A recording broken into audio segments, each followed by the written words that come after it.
Hello.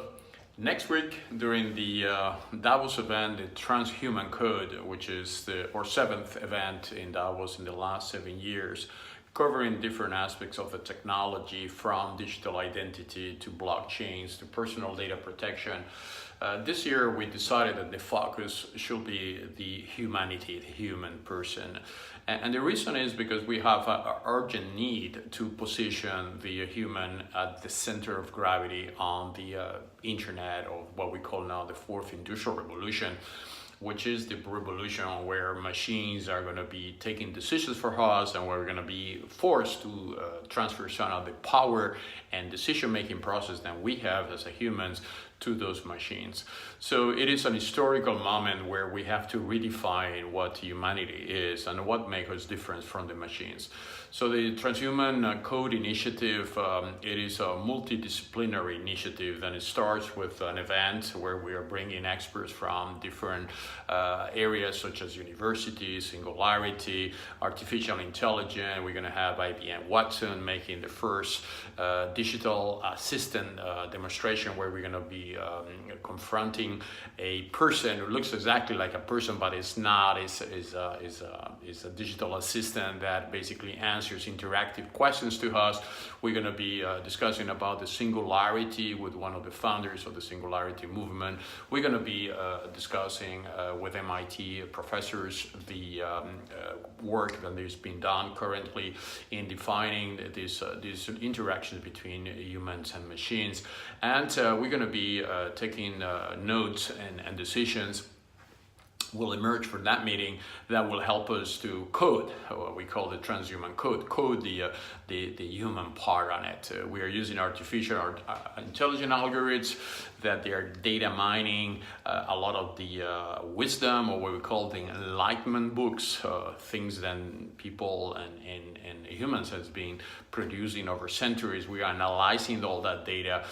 We are extracting information in an unprecedented way because we are using algorithms to help us to do that.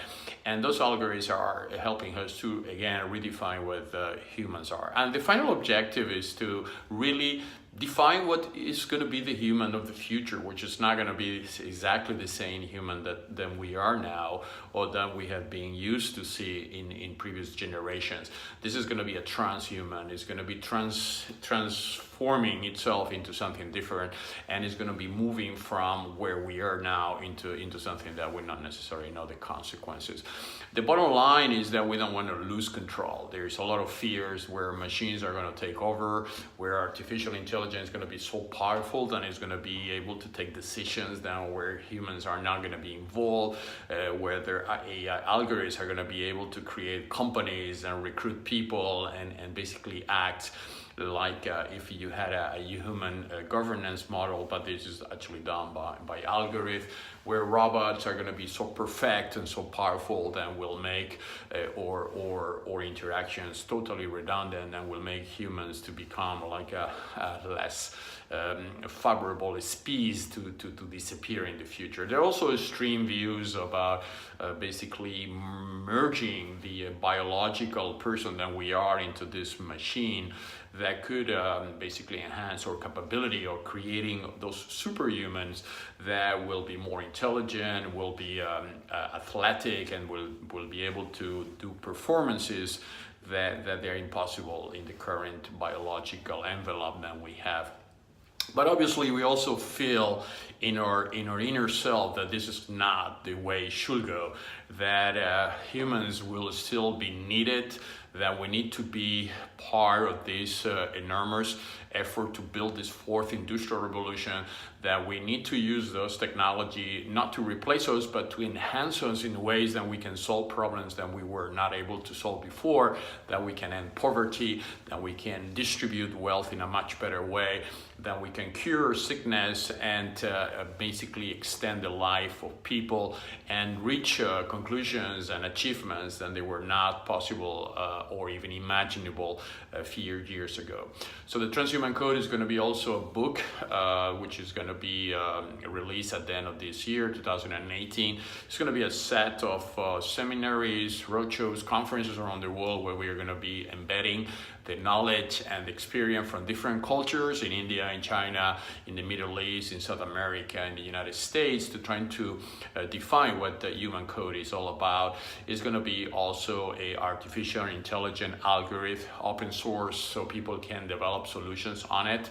It will focus in trying to define the triangle of needs, the pyramid of needs, which are basically the pyramid that fundaments the basic need of humans, shelter, food, education, jobs, prosperity, in a way that make us happy and make us fulfilled. So those are the good things, and they're going to be discussed next week in Davos.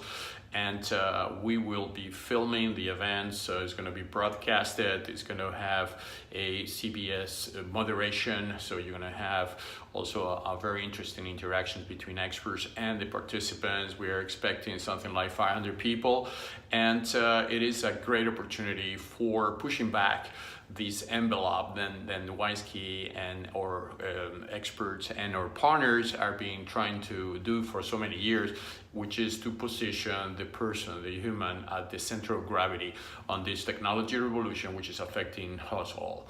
So we look forward to continue discussing with you via the internet and social media, and also through the TransHuman.com website, which has been created, and it's going to become a reference site to continue this amazing and interesting discussion about the role of humans on this fourth industrial revolution. Thank you very much. Bye.